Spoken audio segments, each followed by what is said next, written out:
Hello and welcome to the Work of Thy Hands podcast, where we interview Christian creatives conversing on the ways they have seen their creative projects as co creative efforts with Christ, times they have drawn inspiration from the physical creation, and their thoughts surrounding the nature of work as a creative.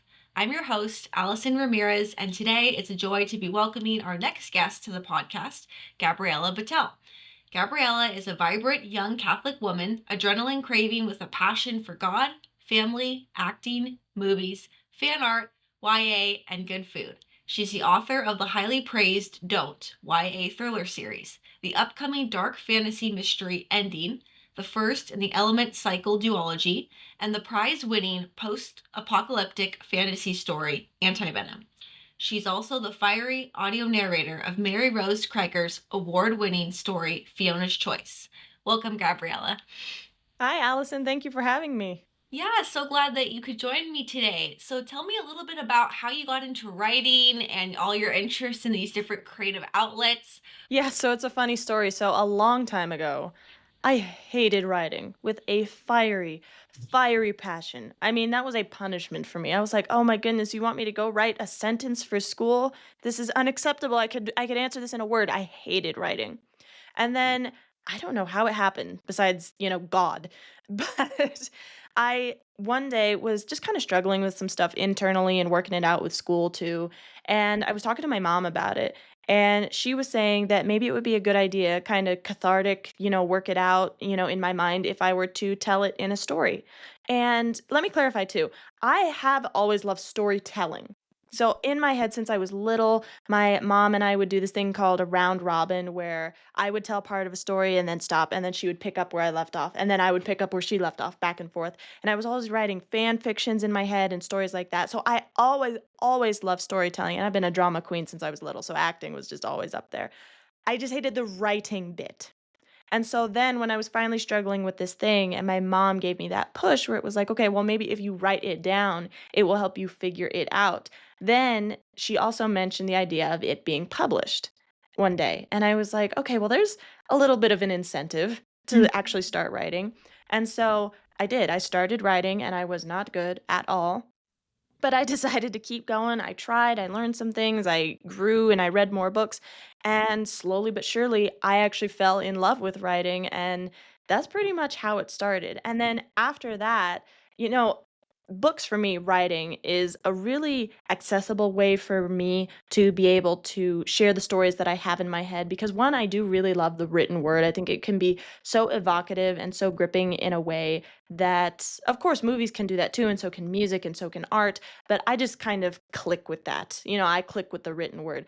But as well, I'm also very interested in acting, but it can be really hard to like get a team because say for a movie or something or a script, it requires an entire team working together, trying to compromise on what the same vision is. You hope you have the same vision, but everybody's always imagining different things. And of course, that's the same with a book. But with the written word, I actually, at least from me onto the page, I get to do exactly what I was thinking of, exactly what I had in my head. And then from there, it's great when everybody gets to interpret it their own way. So I am looking more into acting as you read in my bio. I kind of got my first gig reading the short story Fiona's Choice, and I love that. That was such a good time. Next up, I'm going to audiobook my own novels, and yeah, we'll see where it goes from there.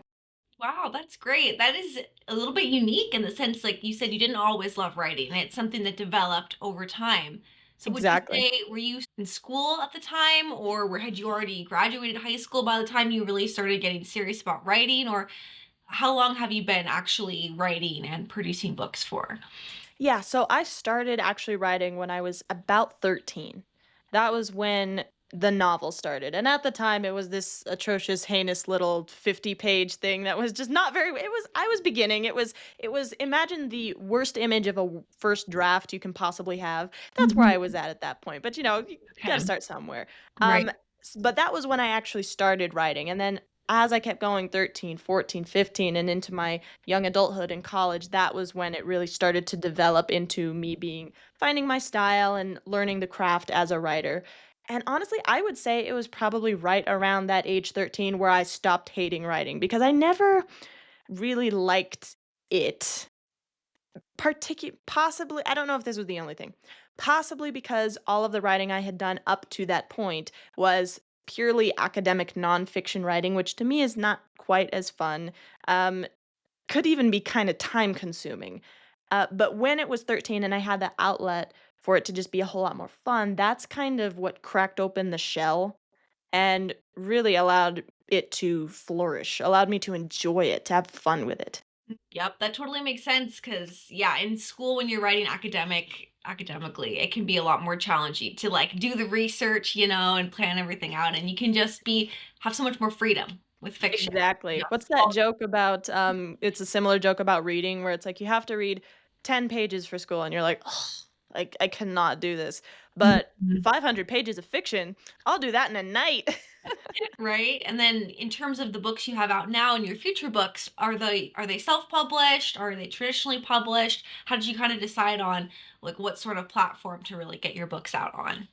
Yeah, so they're independently published, and the only reason I use that word versus self-published is because my mentor, who is also an independent publisher, she kind of taught me that there's this a little bit of a stigma around the words self-publishing, like it's somehow inferior, which it's not. It's equally relevant, and there have been some amazing self-published books that I've read out there where I'm just like, wow, this is better than some of the stuff that is traditionally published. But she did teach me that the word independently, it kind of adds its own like vim to it. It's got its own life. It's got a different kind of connotation to it. So yes, to answer your question, they are independently published. And the reason that worked for me is because my books are in a genre that doesn't really exist. So what I mean by that is they're not Christian fiction. So the faith is a big part of my character and her journey and her arc. She is Catholic, and that's what it's about. I mean, Jesus pops up in the book, spoiler alert. But at the same time, Christian fiction, it's it's more aimed toward people who are looking for a very gentle, very tame, safe, clean, dare I say, uplifting kind of a story, and that is not what my book is. My book very much delves into the grit and the sad and the bad choices of real life. Some people would even call it edgy, that kind of a thing. So it wouldn't really fit in the Christian fiction section because that's not what people who go to the Christian fiction section are looking for. But on the other hand, in a secular publisher, again, there's Jesus in it. It's got my faith in it. So they probably were not gonna be too keen on taking a gamble about publishing that kind of a story as well. I have seen a couple of examples, which is just like praise God, where it is just secularly published and there's a great Catholic character, there's a great Christian character in it. But it's few and far between, and I really didn't feel like my approach was probably going to be something that they wanted to go for. So when I met my mentor, she was telling me about how she made her living independently publishing, and I was like, okay, this is for me because then I will be able to write what I want to share. I will be able to tell the story that doesn't really fit in these presupposed genres, and I will still be able to share it. It won't necessarily have to be, there won't be as much gatekeeping. Well, first of all, I love independently published versus self-publishing. That's great. I haven't really heard that term used, but that does sound a lot more professional because I also have self-published, right, my books, and I tried traditionally publishing at first with my devotional journal, and I felt like my books weren't really what the publishers were looking for. Mhm. Which, of course, they have their vision, they have their genres they write in, but I think with being able to, yeah, independently publish, that it opens the doors for all sorts of different stories that you would never probably see by your typical traditional publisher. And the freedom and the flexibility is great too. I was hearing someone say, like, oh, my book's coming out with this traditional publisher in like 2 years or 3 years. I'm like, wow, that's such a long wait. I love being able to just come out with the books and already be able to get them into the hands of readers, not have to wait. So Exactly. yeah, so that's great. I also like to ask, how does your faith inspire your fiction? You talked a little bit about it in the last question, but do you see your writing as co-creative with Christ at all, or how do you think your faith and your writing go together? Yeah, so I'm gonna say 2 main ways. One is kind of God reaching out to me, and the other one is God, hopefully, using me as a vessel to then reach out for others. Mhm. So, God reaching out to me is just in the fact that I would really, really love fiction when I was younger. Like, I the first book I ever read is Divergent. Too. Do you? Oh, I love that thing. That was what got it started, and I was Mhm. about 13, so it was around that time where I was really getting into it. And so I was so excited, and I wanted more. But again, with these secular presses, there's also, like, a lot of stuff where it seems to kinda glorify stuff that our faith is like, that is not actually a good thing. That is not actually a good thing for you." So it was kinda hard to find this balance because then, again, you would go over to the Christian fiction, and it was not fun to me anymore. It was certainly nothing like Divergent. Mhm. So I was just kinda like, why do these Christian books kind of shy away why do they shy away from what could possibly be in the future, or what would happen if maybe there was magic, or anything like that? And so I really, really wanted, and most specifically, why are these books kind of afraid of wrong things happening? People making bad choices, bad things happening to good people. I mean, if you read the martyrs, if you read the Bible, this is scary stuff. It is not clean, it is not PG, and it just felt like it was missing that oomph that these secular books were having, but taking the wrong approach. It was like I was only getting one piece of each, and I wanted the best of both worlds. So, what I was trying to God reaching out to me with this style of writing that I do is he's saying, "All right, so you see a piece of each kind of in the 2 genres that you're looking at. Now go ahead and combine the 2." Which is gonna go into what you said about co-creation, which is, you know, Jesus himself told parables. And he told stories that were fictional, they weren't real, and sometimes he didn't even explain them. He would just explain it to the apostles, he'd just tell a story. And so, he reaches out to me and says, "Okay, here you can work through these gritty things, this idea of, dark things happen in the world. Dark things happen to Catholics, and Catholics make bad decisions, and we have feelings that, we feel that we're not supposed to feel." And so then with me working through that in my own head through the stories that I'm creating, then hopefully I can then share those as, say, parables to other, and it could be other Catholics who are like, "Oh, I'm feeling these things and dark things are happening around me and maybe even in me." But, some of the fiction makes it seem like if I was doing this properly, then I wouldn't quite be so it would be a whole lot cleaner, it would be a whole lot more polished. And I could reach out to them and be like, "No, no, we're here. Jesus was tempted. Jesus felt abandoned by God. Jesus was murdered. Bad things happen, and that's okay. And I see you." And then even then, on the flip side, for secular people who read my books, they're like, what is this thing that I'm feeling?" And I'm still able to reach out as a Catholic person, but say, "Yeah, I see you. Dark stuff happens. I'm just like you." Just because we're Catholic doesn't mean all of a sudden nothing happens to us. In fact, quite the reverse, I would say. And it doesn't mean that all of a sudden our heads are, like, perfectly adapted to heaven or whatever. It's like we struggle too. We have temptations, we have things that we struggle with. And so God kind of working that out in me, and then me being able to work that out and hopefully share it with others, that I think is kind of the core of my approach to my spirituality with my writing. Yeah, I feel the same way because, yeah, I think that you're right and that a lot of Christian fiction is not really depicting reality as Not it at is, all. And it's like these people that are coming to read these books, they could be wrestling with these things. They could have Mhm. experienced a lot of dark things in their life or trials in their life. And so through, these medium of writing, you can show characters also wrestling with similar things, and then but then you have the faith piece as well, which is can be like a guiding beacon, whether it's implicit or explicit. Like it shows up in the character's world and the settings of the story and things like that. In our critique group, I know I've gotten to hear some of your writing, and I definitely see that. Like you create these like very imaginative, evocative, compelling worlds for your Thank you. characters. So that's great. Um, Another question is asking about how you view creation. It could be the physical creation, if you're inspired at all by things in the natural world that find their way into your stories. I like to ask this question because I am very much inspired by animals and nature, and I feel like we are creating something that is a book, and then there's also the physical creation in God's world. So, anything you want to share on that? Yeah, so I also take inspiration from physical creation, but my niche genre is like a little bit dark fantasy towing on the line of horror. So I like the really strange animals. Like I we were talking about it in critique group the other day, that deer that has fangs. Oh, okay. You know, it's like a saber-toothed deer, and I was like, "Ooh, I took inspiration from that, and I put it in a book." It Uh, was actually very funny because that same conversation, we started talking about those giant salamanders, like those giant Chinese salamanders, and then I yeah. was like, "I'm gonna put that in my short story," and it's a short story about a chocolate shop, but I was like, "I have to do it." So, yes, I very much do take inspiration from the natural world, just kinda the power and the majesty and the strangeness of it, because that's a side that I really like to focus on because of course God made like, beautiful flowers and trees and shrubs and stuff like that. And that's amazing. It really, really is.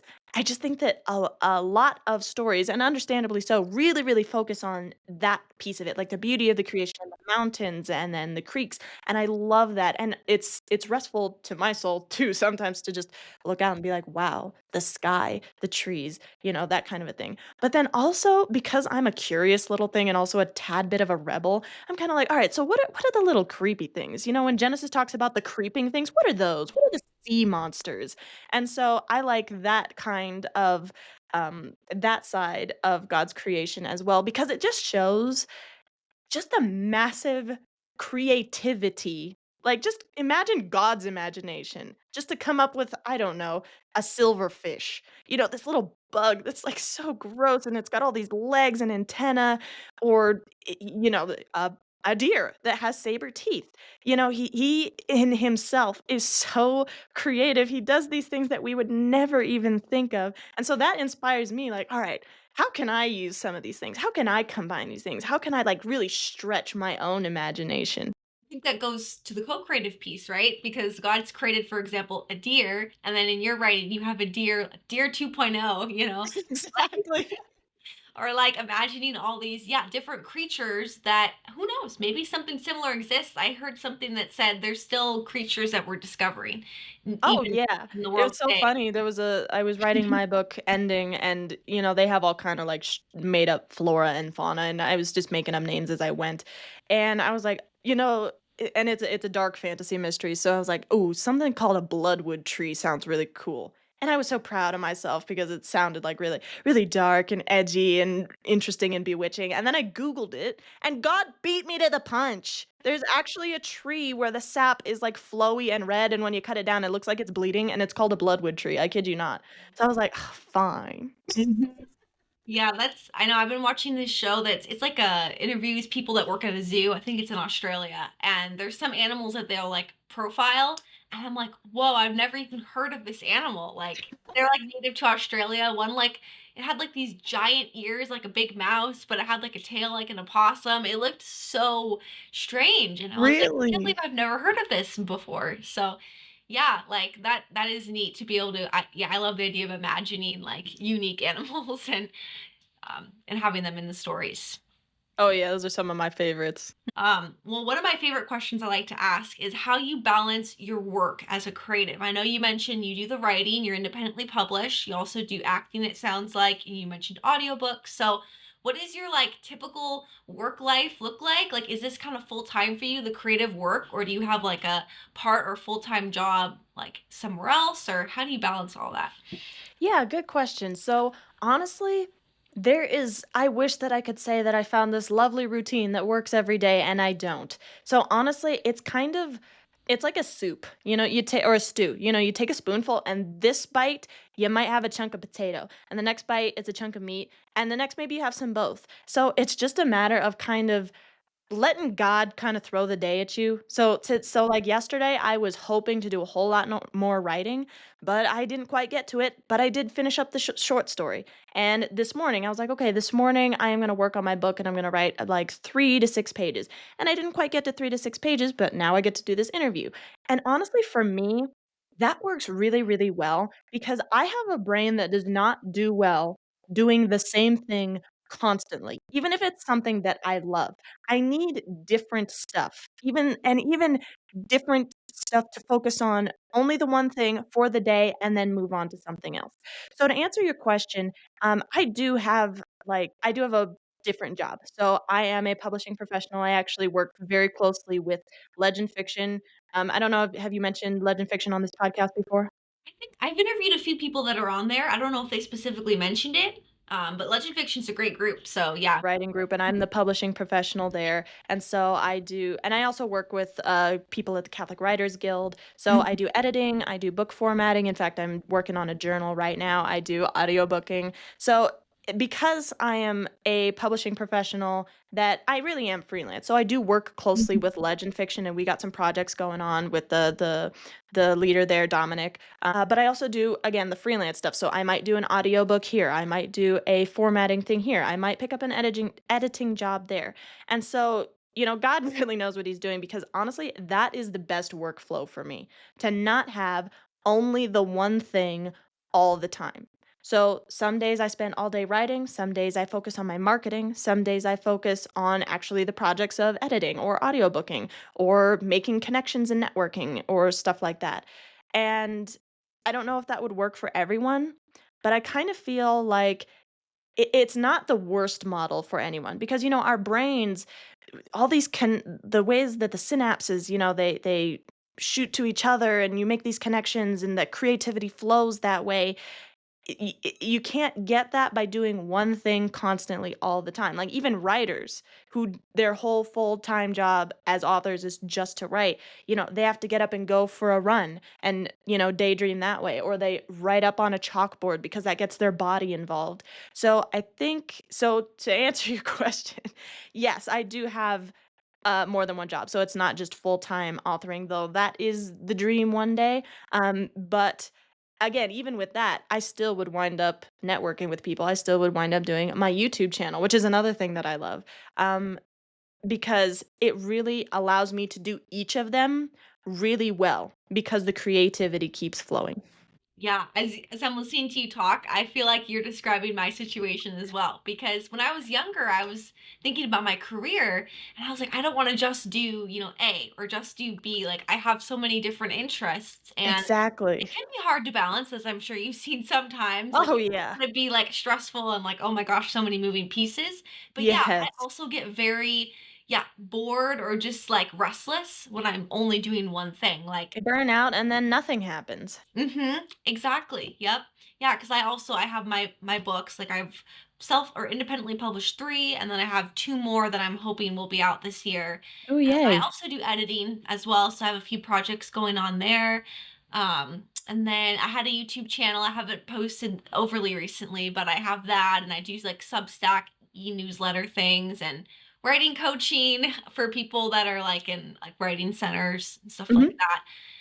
Yeah, and it's great. It's like I get to meet so many different people and I get to do so many different things that are all very interesting and I think help with my creativity as well and help with ideas for stories. So, Yeah. yeah, so it sounds like your experience is very similar. So very similar. And does that work out for you, like, from a financial standpoint? Like, do you find, like, your income is kinda is pretty reliable? Or because that's something that I've struggled with, is, like, some months, like, I'll make way more or way less than other months, so it's, like, hard for, like, budgeting or, like, paying bills. Same here. It's kinda like feast or famine, you know what I mean? Mhm. Just, like, sometimes God will send projects my way, and I'm like, "Yes," and then there's nothing, just, like, radio silence for a while. Yeah. So, yeah, I'm still working on that, and honestly, I learn by trial and error, so it's just probably gonna be a while of me trying this method of networking or this method of marketing and seeing which one works the best to have the most relatively consistent financial income. And honestly, I think I've heard from a lot of people that that just kind of takes time. I would like, don't you know, I would love for just one thing to just shoot up. Like all of a sudden, everybody's like, oh my goodness, I want Gabriella Batel as my editor. And then they just line up for months. Wouldn't I love that? Or, my YouTube channel just like shoots up to 100,000 followers and I can start using that as my income. That the idea of that would be really nice, but that just it doesn't happen, and that's okay because I was just talking to a priest the other day who said, "Dream big. Like, don't keep your dreams small or anything like that. Just trust in God, but know that it's not gonna happen right away. Let God make your big dreams come true one step at a time, and sometimes it takes a while." Right, exactly. And I think too, with that kind of unpredictability, it's like it requires us to rely on God and actually trust Yes. in Him. Like, obviously it would be nice, the people that have the 9 to 5, they have the steady income, but then it's sort of like they're relying more on themselves, you know? And Yes, I you're think right. sometimes I have to step back and say, okay, like God's gonna provide for me if I'm in that low point, right? Where like you were saying, where Exactly. okay. Exactly, and the other thing about that about what we do, which is, like, a slew of things, like, we have a whole menagerie of things that we do. What is nice about that, even though they're not exactly reliable, is that we also don't have all our eggs in one basket. So if you Mhm. think about someone with a 9 to 5, something happens with that job, they're out of a job. Like, that's no good. Whereas us, you know, we have different kind of facets. We have different places where things are coming in, which is why people recommend, like, when you're selling your books, not now, I am tad of a hypocrite here because I am only on Amazon, but that's just because I haven't brought myself to go to the other ones yet. But they recommend you don't only stay on Amazon because what if all of a sudden something happens to Amazon? What if Amazon crashes? Well, then all your book sales crash too. But if you have it in Barnes& and Noble and wow, this proves that I have really not gone wide yet. Just the other Kobo, I think, is one, whatever the Apple Books is. If you have it in all of those places, then it somehow is a little bit more stable. Yeah. Yep, I think that's very true. And yeah, there is some security in that, like you said, knowing if one thing falls through, you have these other things that you're doing as well. So that's great. Another fun one that I like to ask is there a particular Bible verse, a prayer, a song, a person, or something else that you want to share that inspires you as a creative? Yeah, so honestly, I don't know if it's a specific verse. Well, actually, there's a specific verse, but the thing that inspires me the most is just Jesus' parables. Mm-hmm. Just the fact that Jesus told parables and again didn't really explain them. And that to me is just really freeing as a creative because it's like, "Oh my goodness, I get to just make up pretend stuff that rings of truth, but it's still like pretend, and I get to share them, and I don't have to kinda like force an overt message into it. It can just be a really good story that gets people to think, and I am doing the same thing that Jesus did. And that's just so, so exciting for me. And then the specific Bible verse I'd say is sing a new song to the Lord. Actually, I'm going to add even a third Bible verse, but more on that in a second. So, sing a new song to the Lord where there's so many stories, and each of those stories is a song. And so in the psalm where it says, "Sing a new song," I'm like, "Tell a new story. Come up with a new story," and that is praising God, and it's just because I think it's really easy. I don't know if it's just my personality or maybe it's, like, the American culture. It's really easy to think of yourself as a creative as not doing something very useful because, again, they're pretend stories.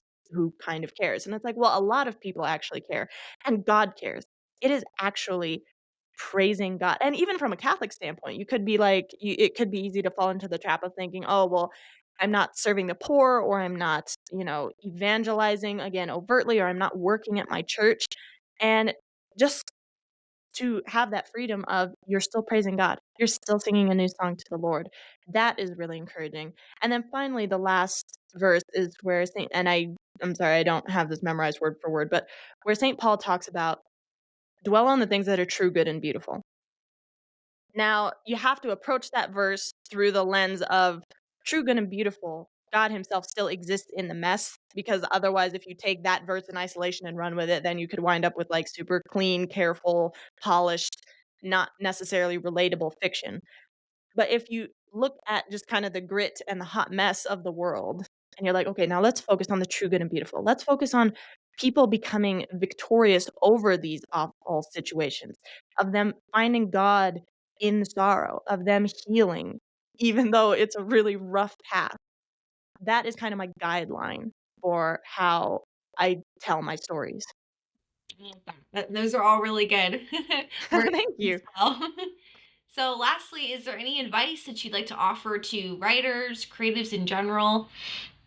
Yes, I would say don't back yourself into a very rigid set of rules because in any facet of it, because of course there's craft, of course there's best practices, like you need an inciting incident, and your rough draft should really just be a rough draft. You don't want to agonize over it because then you'll never get written. Those are good pieces of advice. But it's then very easy to turn those into these iron skeletons that don't allow you any flexibility or you any creativity. Like, I have to write this word count every day, otherwise, I'm not being a true author. Or I have to follow this iteration of the hero's journey, otherwise, my story is going to be a mess. And it's like, no, those are guidelines, not railroad tracks. They're just supposed to be all right, here's how you get started, here's what we've all noticed works, and then roll with it.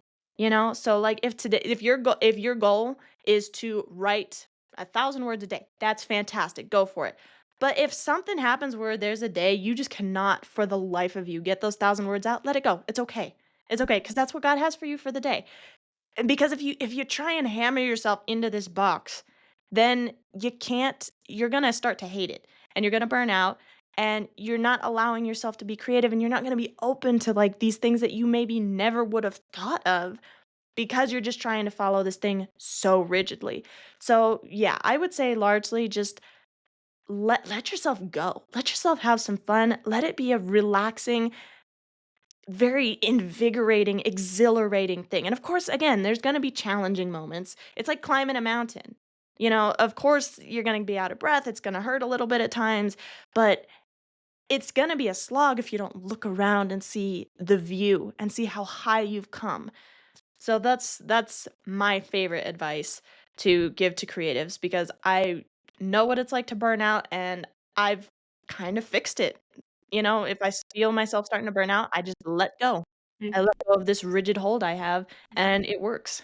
Yep. Yeah, and it speaks to the surrender element, right? Of our whole Exactly. lives. Like we have our plans, we have our vision, but ultimately, can we surrender it if need Right. be, or and if the time that we know when the time comes. So, And then once we surrender, God does like incredibly much better things than we mhm. had in mind. Like an example is that for fun, I was outlining a different story that I'm not working on right now. But I got to this plot hole and I was it was hinging on this one point that I wanted to keep, and I was gripping on it and I was like, "All right, I am gonna work away around this plot hole. I'm gonna finish the story." But then when I finally let go, and I was like, "Well, what if some other thing happened?" I came up with a better direction that the story was gonna go. It made more sense. It flowed better, and that wouldn't have happened if I had kept to my outline, kept to the outline that I had in mind. I had to get creative with it. I had to let it go. I had to surrender my will my will to hang on to that piece, and God gave me something so much better. I love that. Thank you for sharing. Those of you who are listening, if you want to keep in touch with Gabriella and her work, check the show notes below where there is links to her professional email, website, YouTube, Instagram, and newsletter. Thanks so much, Gabriella, for joining me today. I always love to end with a closing prayer that can be found on the Catholic Classics website. It's a really moving, inspiring prayer for anyone who is in the creative field. So we can start in the name of the Father, and the Son, and the Holy Spirit. Amen.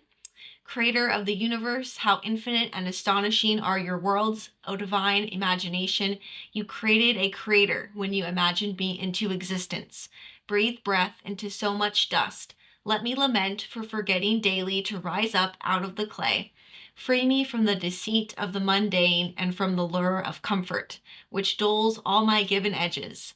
Most of all, light of my life, forgive my blindness, open all my eyes, salt me with newness and dreams. Fire my soul with your inventive flame. Let me be committed to the world by it and to find in it the deepest joy. Universal creativity flow through me. Faith to see things not yet seen.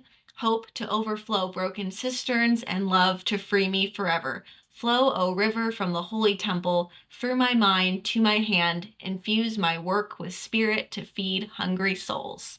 In the name of the Father, and the Son, and the Holy Spirit. Amen. Amen.